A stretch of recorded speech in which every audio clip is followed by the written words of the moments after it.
Question as we get started. How many of you are here at your first Equitation Science conference? Oh, wow. Very well done, gang.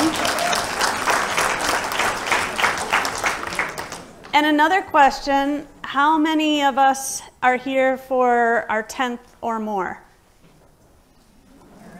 Okay. So I thought some of this early slide part was going to be a little bit too repetitious, but now that I see how many people are here for the first time, I think I'm going to go through that part anyway. So when I'm talking to students about equitation science, and I'm talking somewhere in the US or Canada, I still get this very puzzled look by people. And I think it's because here in North America, for the most part, equitation applies to a specific class. And it's related to holding a certain posture while you ride, how you pilot your horse through a specified pattern. And that's all wonderful, and it definitely has an aspect of what we talk about as equitation science. But I know when I was starting out, I got kind of stuck on the name and had to have people explain it to me a few times. And I think what I've come to is it more has to do with how equitation / horsemanship was considered by some of the masters, the historical masters. So if you've ever read any of the parts of Xenophon, 350 BC, very roughly, you might have seen some of the aspects. Now I recognize there are people that have actually read the entire book on horsemanship and now are not thrilled with every single thing that was said. But in general, for the time period, there were some extremely enlightened things that Xenophon said about horse behavior and horse training. So these beautiful riders that are doing equitation, again, they may very well benefit from aspects that we do in this society, but it's something really quite different. And Jana this morning presented some of this in terms of the tagline, in terms of the mission. The mission has just recently been slightly reworked, but in general, we're talking a lot about objective or evidence-based research. We are talking about horse behavior and horse welfare. How can we do something in our horse-human interactions that enhances the welfare of the horse?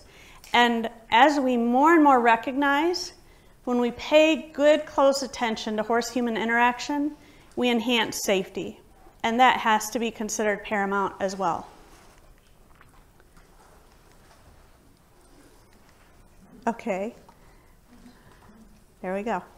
All right, in terms of founding members, we have Natalie Warren on the top left, Paul McGreevy on the top line in the center, Andrew McLean over to the right, and then the bottom row is Debbie Goodwin and Machteld van Dierendonk.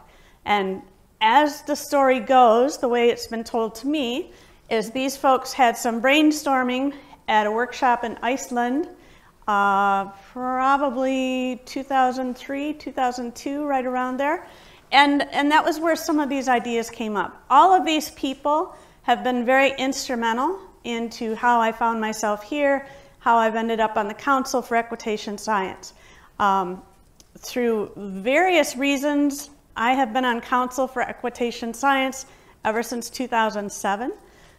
This year, at the end of AGM, I will finally be going off of council, so I'm guessing it'll be a good time to get a breath of fresh air into the council.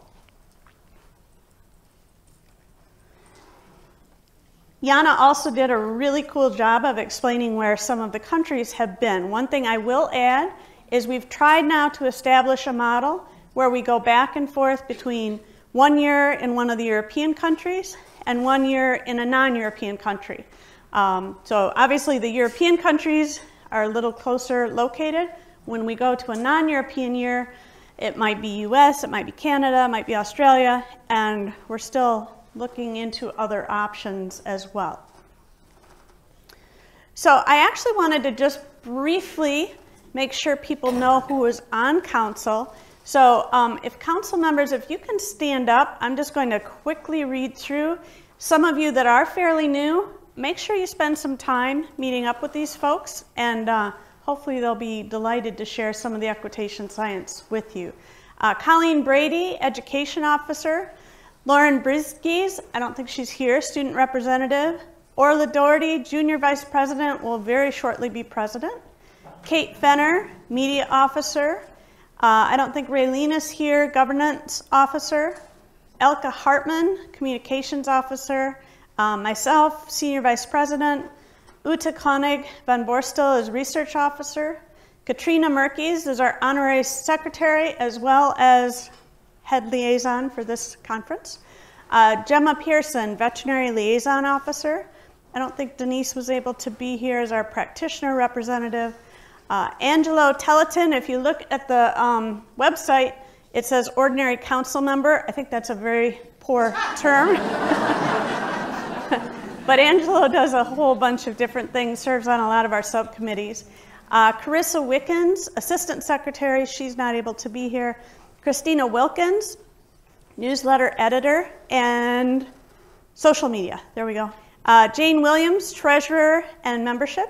And Jana Vinter Christensen, who I always stumble over that name a little bit, as our honorary president. And then if you are one of the honorary fellows, if I could have you stand up. We have Haley Randall, Andrew McLean, Natalie Warren. Is Paul here? No. Paul McGreevy, Hillary Clayton, Catherine Hout, Jan Lodvig, I know is here, and Frank Godberg. So we have a lot of people that have been really, really instrumental in helping shape our society. Again, you've seen this before, but I want to try to make sure people know what is available on the website. So if, for example, you're doing a clinic or seminar, if you're doing a class presentation and you're focusing on equitation science, you can go to the website and see the 10 training principles. I know that a little later in the conference, Andrew McLean will be talking more about these principles, so I'm not going to go through them in detail. We also saw briefly this morning that we've had a couple projects where we've worked on trying to make these training principles very accessible to people new to the industry or perhaps youth riders. So there's this WOW poster that you can also get online, and I know they have a booth out in the concourse. And there's this other project that was done by Luthart. Is that person here by chance? No, okay. Position statements. Again, you can find these on the website. So position statements are areas where we kind of feel like maybe there's a void, and we try to pull together some of the very up-to-speed research that's been recently done on a controversial topic and put that together in a reasonably short position statement. Again, all of these are accessible. Right now, the restrictive nosebands is being reviewed and edited, so I don't think there's a version of that online right this second. Alterations on horses' head and neck. So some of you will have heard of the term roll-cure. That is a paper that was kind of spearheaded by Uta, but along with several others in our group. Aversive stimuli in horse training, the use and misuse of leadership and dominance. Jan Lodvig kind of took the lead on that. And learning theory and equitation. So a couple of these Andrew McLean has taken lead on as well. So as an aside, regarding those position statements, do we make a difference? Sometimes we feel like we put in tons of time. We have all sorts of sometimes hotly contested discussions. And does it matter? So this was something that was presented by Justine Harrison at our Progressive Equine Behavior and Training Forum, which is largely a North American group that gets together. We've only done that for 2 years now, and that takes place down in Florida. And actually, quite a few people from that forum are here at this conference. So these were a couple slides that Justine shared with me. And so in terms of social media, when she looked at this, she ended up having a reach related to this picture and her thoughts on restrictive nosebands that was to 133,000 people. It ended up with 733 likes and 1,028 shares. And this was in 2015. And then she put on this more dramatic picture. And this was also a little bit later in time. So it's a little hard to tell, is it because of the different picture or is it because more time had passed? But this time there were 461,000 people reached, 2,196 shares, and 1,500 likes or some sort of emoji went with that. So interesting concept there. And the other thing that she was talking to us about at that forum was the fact that several pony club groups that host horse shows had decided to kind of, flip this. Instead of kind of getting people in trouble for having the noseband too tight, rather they were going to reward extra points for the youth that had the noseband adjusted appropriately. And later in the conference, you'll hear more about nosebands and using the taper gauge to measure noseband tightness. But to me, this is a very positive way forward. I know Colleen Brady and her group from Purdue have been trying to look at, do we make progress faster by rewarding positive than trying to shut down negative? Also, if you go to the website, you can find some wonderful media releases that our media team has put together. And this one is an example, and I don't actually have it hooked up to YouTube right now, but if you go online, you can see these horses that have been videotaped overnight, and these are horses that have not been lying down to sleep, and all of a sudden you'll just see them crumble and basically crash to the ground. And it's really quite dramatic to watch it. And then there's a written piece that goes with it as well. In the members area, there are newsletters that Christina Wilkins has spearheaded over the years. You can basically find about 2 per year for quite a number of years, and they're a really excellent resource. I just happened to pick one page, a members notification. This one talks about Machtel. There's other scientists within the group, there's other students within the group, there's other industry personnel that have updates in that newsletter. There's also quite a few YouTube clips. Gradually, we will get to the point where it's going to be more YouTube clips. For example, in 2015, the Vancouver conference, we had a really good media group that came in and filmed different presenters. So I just put 2 examples here. We have Jan Ludwig talking about one of my favorite topics, the other 23 hours.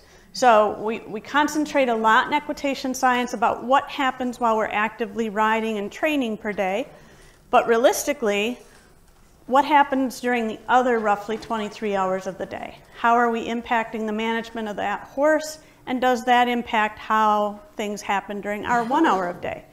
And then Angelo Teletin is doing a jumping clinic. And Angelo was right there running with the rider so he could be explaining exactly what he wanted her to understand. And just a little side note, one of Angelo's projects a couple years back was about letting jumping horses just sniff and investigate the jump before you came back in to actually do your course, allowing them to use their natural instinct to investigate. And so I've had my daughter start doing that with her off the track horse, and it really is quite amazing how well that works. You can find basically every abstract that's ever been published for equitation science on the website. And there are not very many scientific societies that do that, that make it that easy to access all the abstracts. That doesn't necessarily mean that every one of those abstracts eventually became in a refereed publication. But if you're looking to find out, all right, what's been done on girth tightness in this group? What's been done on rein tension in this group? It's a fairly nice way to go through and be looking for those different topics. We are trying harder and harder to promote what can be done for graduate students. How many graduate students do we have here today? Either a master's, PhD program? And how many undergraduates do we have that are presenting a poster or a research project? Okay, a few of those also. So this is an area that we know we need to keep fostering. We need to keep creating change in the horse industry, having young folks get involved. So we have a couple, they're not huge amounts, but we have some research grants that students can apply for. We have some travel grants that students can apply for. And then at this competition, you actually have some judges mixed in that are judging either the posters that are done by students or the presentations that are done by students. And what those, whoever is the best student poster, whoever is the best student oral presentation, they will win a base registration to next year's conference. So it's a pretty significant gift. So just to talk about a little bit on the common themes for this year, what I did is I went through the titles, and if I could figure out where to assign them a spot, that will show up in this next graph. So in terms of emphasis area on the left, something like 60% of the papers concentrated on the horse. Not terribly surprising for a group called Equitation Science. And then 30% is horse-human interaction, fairly specifically, and then somewhere around 10% is specific to the human side of the equation, let's say perceptions or attitudes, that type of work. And then on the right, what I tried to break down is what percentage of our studies are concentrating on that interaction time, that training time, that riding time, that driving time. And that is somewhere between 55 and 65%. And then we have right around 12 to 15% that relates to that other 23 hours aspect. And then we have a certain percent that goes across, and it's very much addressing both sides. And then I also tried to assign it a primary topic. This part I love about our International Society for Equitation Science. We're reasonably diverse. We've got things related to human perceptions and how that impacts, let's say, behavior change. Ethology would be the parts that are very specifically behavior oriented. Safety, we're going to continue to hear more and more about the safety. If you've not already heard this before, hour per hour, horseback riding is more dangerous than motorcycle riding. So we need to do everything in our power to make it as safe as we possibly can. Biomechanics, when we first started, there were an awful lot of biomechanics papers, and there still are, but there's a couple other venues where biomechanics papers can be presented. So there's not quite as much emphasis there as there was when we first got started. Stress physiology, cortisol levels, for example, heart rate variability, tack and equipment, nose bands, girths, saddle pressure, saddle pads, etc. And then this huge amount that in some way, shape, or form has a very direct link to horse welfare.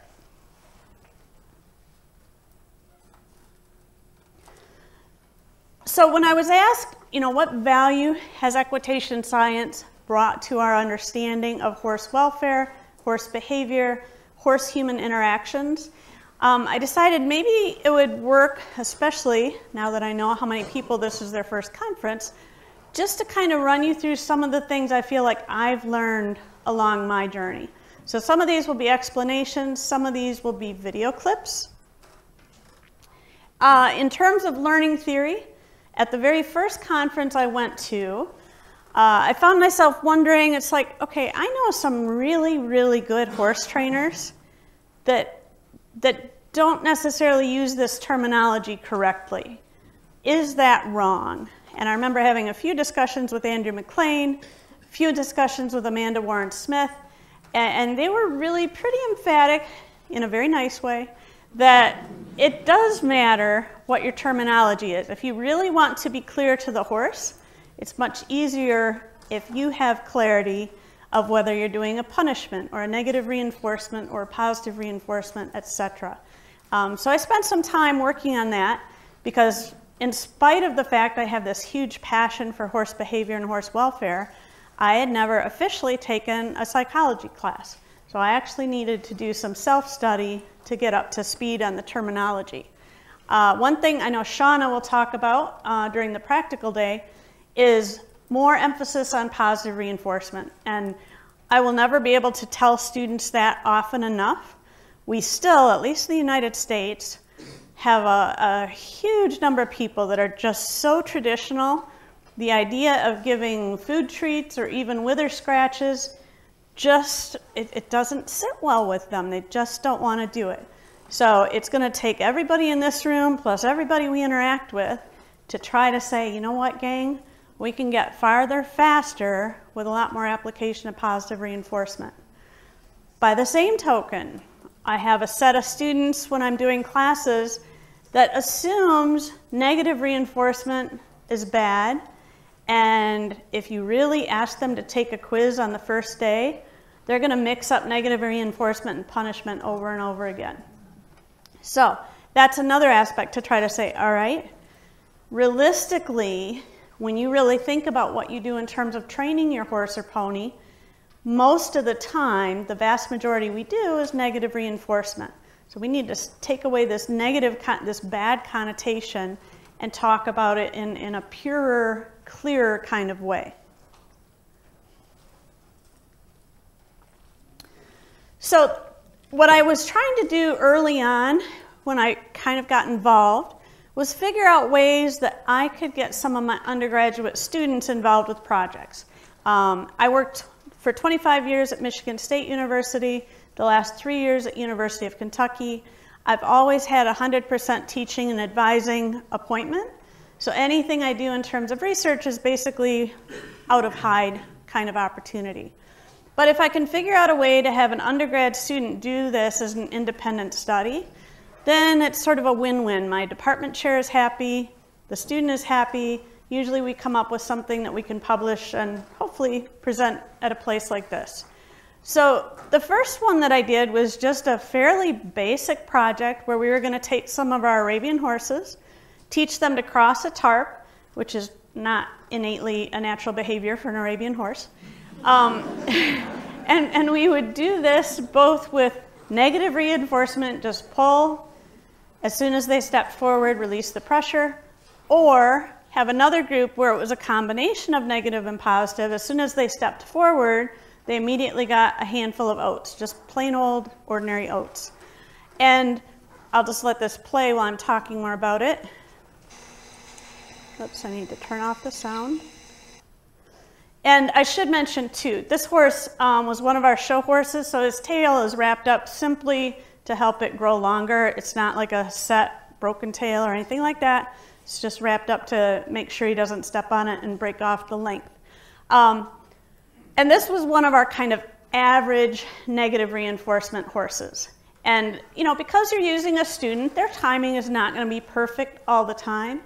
But I've always felt there's value in having normal, regular people do a lot of these studies. And early on, I had people ask, why did you have the student facing the horse? I think they would go over better if they just walked straight ahead. And that may be true, but when you see that hurry, hurry at the end, that was why we felt it was safer to allow the student to face the horse. And so we did, I think, 34 horses, 17 in each treatment group. What was a little disappointing to me, because my hypothesis was the positive treatment, where we had added positive, would cross more quickly. The time average for both sets of horse was almost identical on the average. We had a slightly higher number of failures with the negative reinforcement only, and what failure was any horse after 10 minutes of steady trying would not cross the tarp. And then we came back to them a different day. We didn't worry about it right then. What was really cool, though, is a year and a half later, the horses that were still at the farm that hadn't gone through a sale or anything, so I think there were maybe 22 left. That time, we simply tried all of them with just the regular negative reinforcement, no food involved, because we had had some pushback saying, well, you're going to always have to use food if you want them to do this. And I said, I don't really think so, but let's do this. Okay, so the horses who had originally had exposure to the tarp and been given the food treats as positive reinforcement significantly crossed faster that year and a half later. So everybody was faster the year and a half later than they were the first time, but the ones that had had oats as a reinforcement the average was statistically different, that they were better at it. And some of you that use positive reinforcement a lot, you're going, well, duh, we all know that. But again, it's a counterpoint to some of the folks in the industry that don't want to do this. And I have definitely incorporated a lot more positive reinforcement since that. And I'll see if this will play without botching everything up.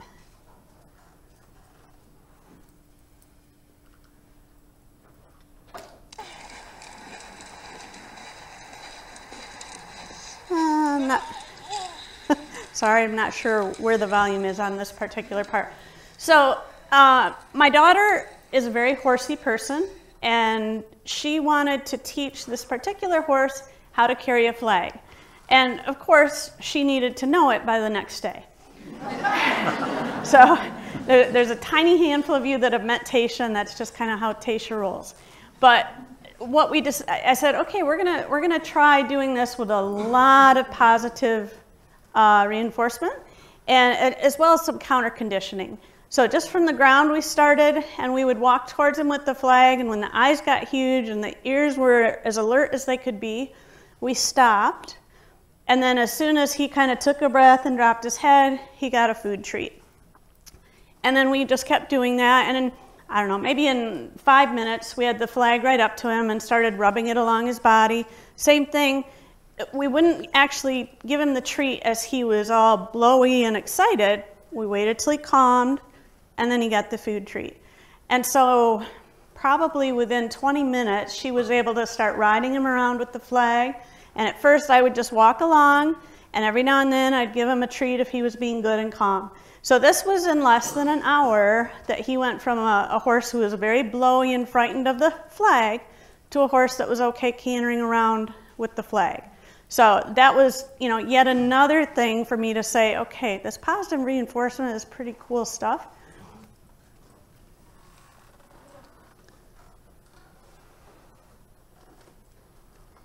And the other thing I've been doing, and this is partially because of some of what I've watched from Gemma Pearson, and I think Gemma's going to be talking more about some of her veterinary work, but again, it's using ways to kind of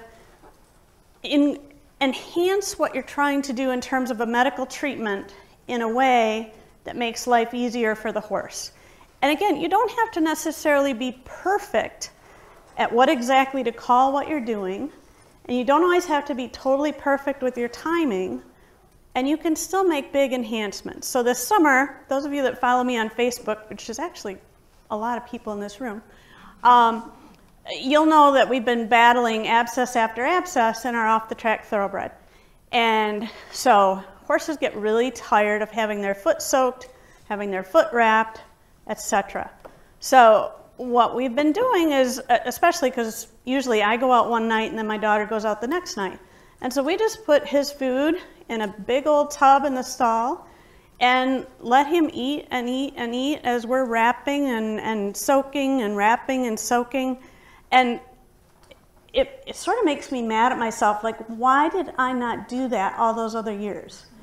I had all those years where I thought somehow I was going to win a medal for fighting with this horse to have his foot soaked, when it's so easy to just let him eat. I have another horse with a big blaze on his nose, so he needs a lot of Desitin on his nose so he doesn't get sunburned. Not his super favorite activity, but we've worked out an agreement, if you will, where I give him a little horse cookie, and at this point I've got the Desitin on my hand so he knows what's coming. Desitin goes on his nose, he gets another cookie. So, you know, I hate to anthropomorphize too much, but we've worked out this little compromise, and that makes life so much better than, again, when I used to thought I had to be brave and you know, do his nose way up here. It's just made something so easy. Mark Pirard, if you were at the Sunday workshop, talked to us about Etheograms. And this is definitely important to so many of these projects where we need behavioral indicators in addition to physiological indicators. Carol Hall and I, a couple years ago, tried to kind of do a lit review of what's out there in terms of Etheograms. And so this is something where, you know, on the one hand, I am all for what Mark comes up with.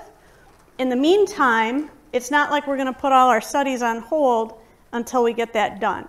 So in the short run, we're still trying to create Etheograms, very specific behaviors that we might be looking for in terms of, all right, for this exercise, we're looking at a head toss and a head shake and gaping at the bit. You know, maybe that's all we worry about is those three very specific things. So I will continue to say, yes, we're going to keep working on Mark's project, but in the meantime, we're going to need to do other Etheograms to keep going. This was a project that I worked on with Karen Waite at Michigan State, and it's actually not going to be on this horse, it's going to be on another one. To me, watching youth over the years do barrel racing and seeing them whack, whack, whack with the reins or hit, hit, hit with the legs, or having mom and dad scream from the stands, hit him, hit him, hit him. I remember thinking way back in high school, it's like this intuitively does not seem right. And so I really got fortunate to work with Karen Waite a few years ago, and let's see if we can get this to play.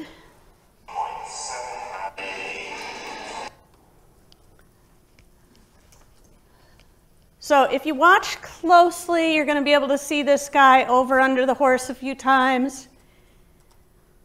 He's probably not being as gentle on the horse's mouth as he perhaps could be.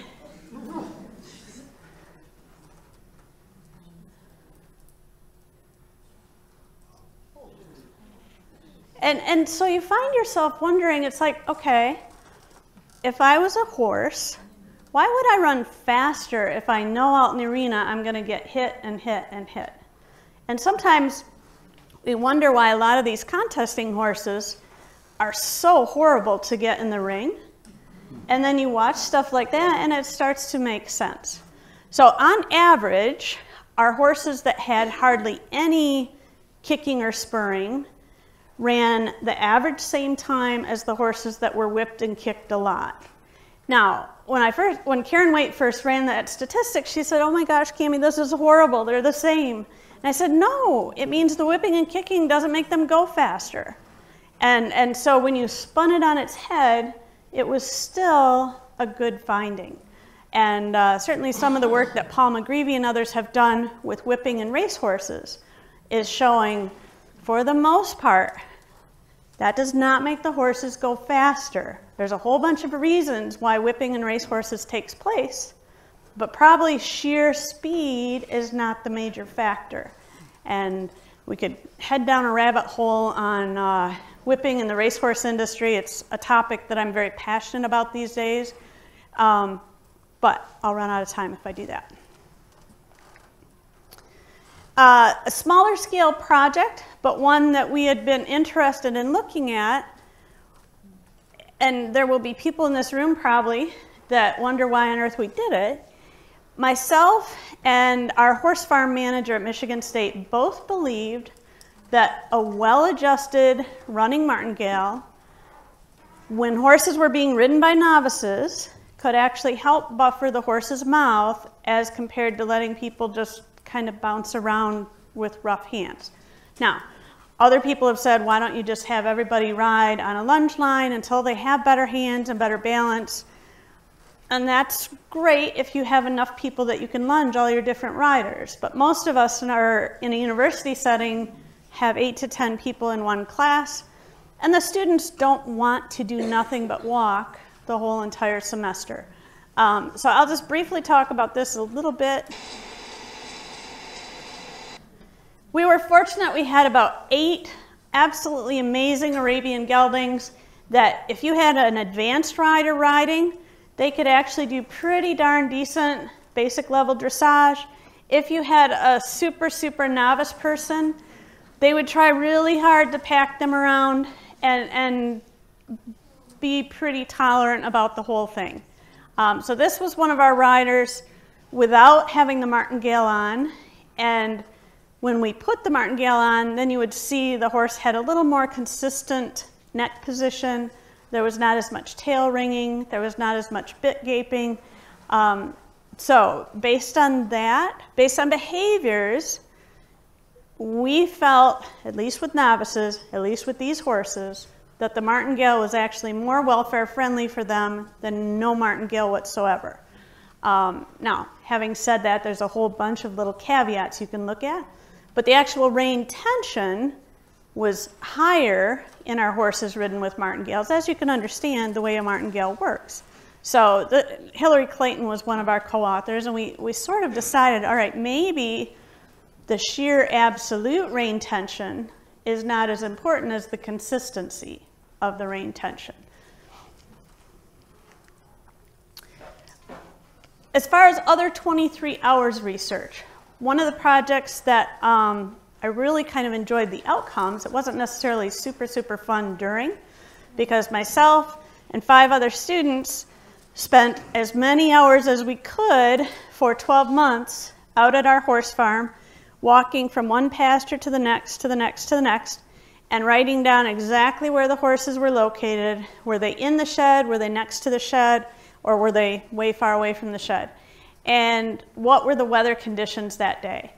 Not shocking to me, and I think not shocking to most horse people, if it was cold, wet, rainy, they would spend at least a decent part of the day in a shed. If it was insanely hot and sunny, the draft horses, but not the Arabians, would spend a whole bunch of time in the shed. And, you know, and I've watched my own personal horses now for quite a few years. And so one thing that always drives me crazy is people get upset that they spent the money on a shed for their horse, and they said, my horse never goes in there.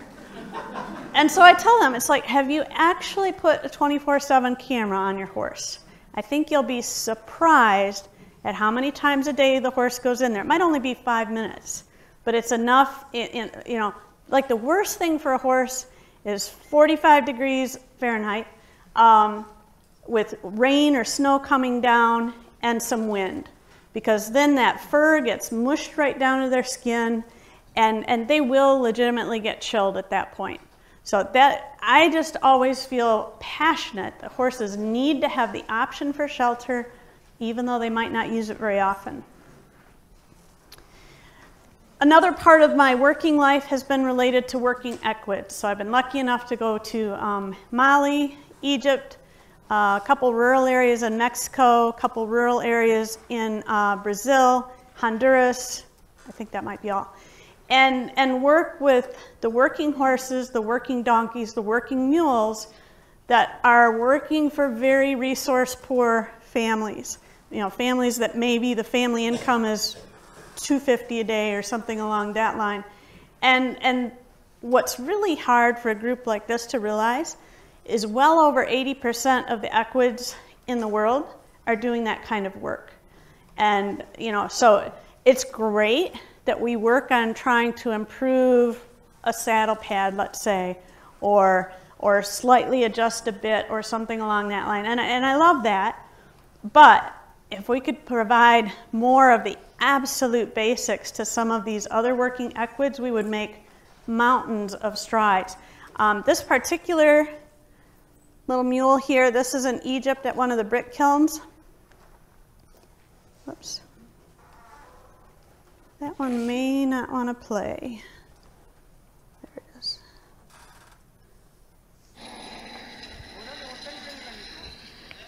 And I was talking to a representative from the brook, there she is, and we were talking about the fact that in our observations, like the horses and donkeys seem to be tolerating their situation in a significantly better way from a human standpoint than the mules. A lot of the mules just seem very angry, unhappy. They're a different type of coper with the situation. You'll see some of the mules wearing muzzles so they can't bite people. Some of them have kick plates at the cart so they can't kick people. Some of them actually wear their harnesses multiple days in a row because everybody's too scared to go take the harness off. It's really pretty tragic. And I'm hoping that myself and Amy McLean and a few other people can go back there to the brick kilns and try to work more with the mules. Sometimes I like to go back to a saying, it's been said before, but Lisa Ashton is the one that quite often will talk about progress over perfection. And so, all right, in a perfect world, I don't want to twitch a horse to have to do a procedure. But there are times where I've found that I need to do that. We do something very strange in the United States. If we're showing horses in halter classes, we completely clip out the hair of the inside of the ear. Now, a lot of us here, if we're not from the US and we're not from the show world, think that's the most ludicrous thing they've ever heard of. But it's a thing. And it's a very unusual horse where you can clip the inside of their ear without some method of restraint. So one of our studies we did, we looked at heart rate variability and behaviors of these horses. These were naive 2-year-old horses that had never been twitched before and never had their ears clipped before. And so we did one group with the twitch first, one group with the twitch second, and all of our heart rate measures showed less stress when they were twitched than they were not twitched, and behavioral indicators also showed considerably less like stressed out kind of behaviors. So again, I recognize there are people here that would never ever consider using twitching, and that's awesome. But I know I've been in some situations like working with mules in Egypt where sometimes the only possible way you're going to get an animal vaccinated is to consider doing something like a twitch.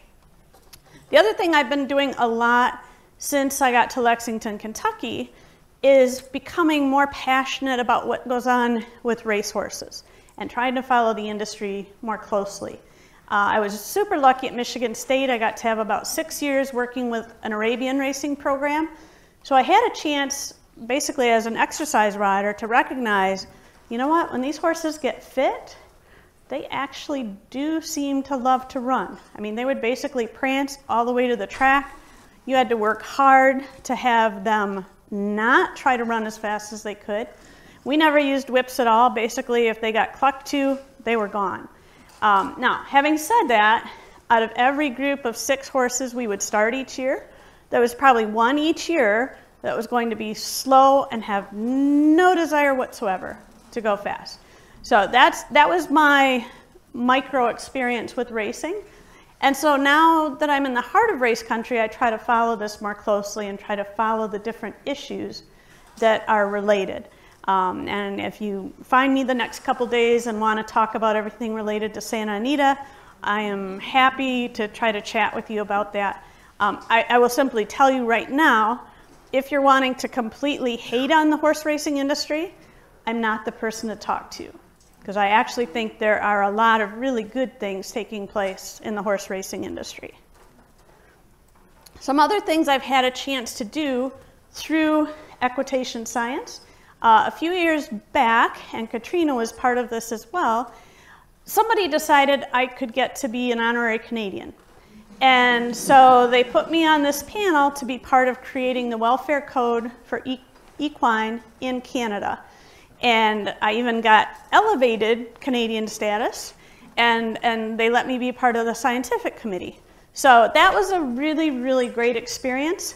And it's one of the coolest procedures I've ever seen. They do it for all their species here in Canada. They renew them and revise them every few years. They have people that are considered welfare science experts look at the recent research, look at areas that were controversial the last time the code came out, and then put together a new code with kind of minimum standards as well as recommendations. And if you really could do great things, there's what you might want to do as well. The other thing I got to be involved with a few years back, I think this was 2010, was a wild horse roundup welfare assessment. They had 3 of us come in because they were getting a lot of protest at some of the welfare roundup centers, and just people being really up in arms about how the wild horses were being managed. So they had myself and Betsy Green and Sarah Ralston come out and watch from start to finish everything they did with these roundups. I went in thinking that I was going to think this was horrific.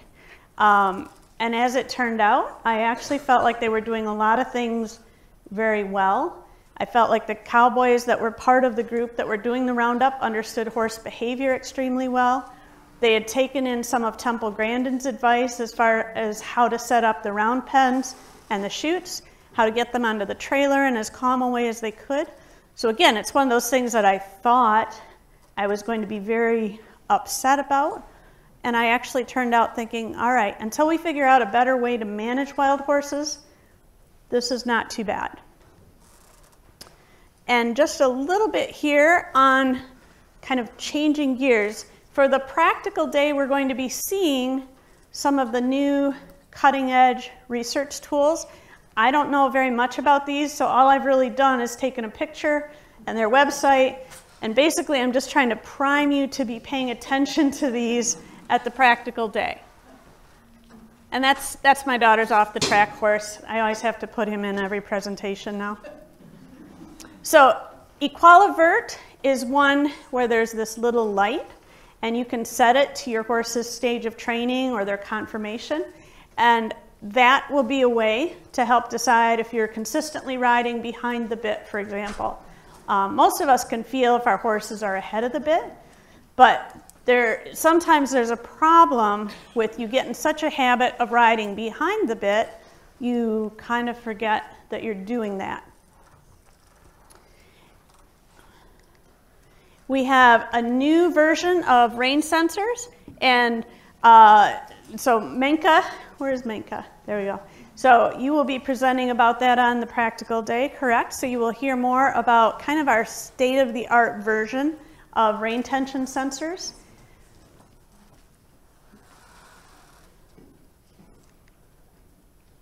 Visualize technology has some different types of wearable technology. And so it can show, for example, are the shoulders symmetrical? Are you riding with the spine symmetrical? And how does that impact how your horse is carrying themselves? Sadly, the majority of us, as we've heard earlier today, are somewhat asymmetrical.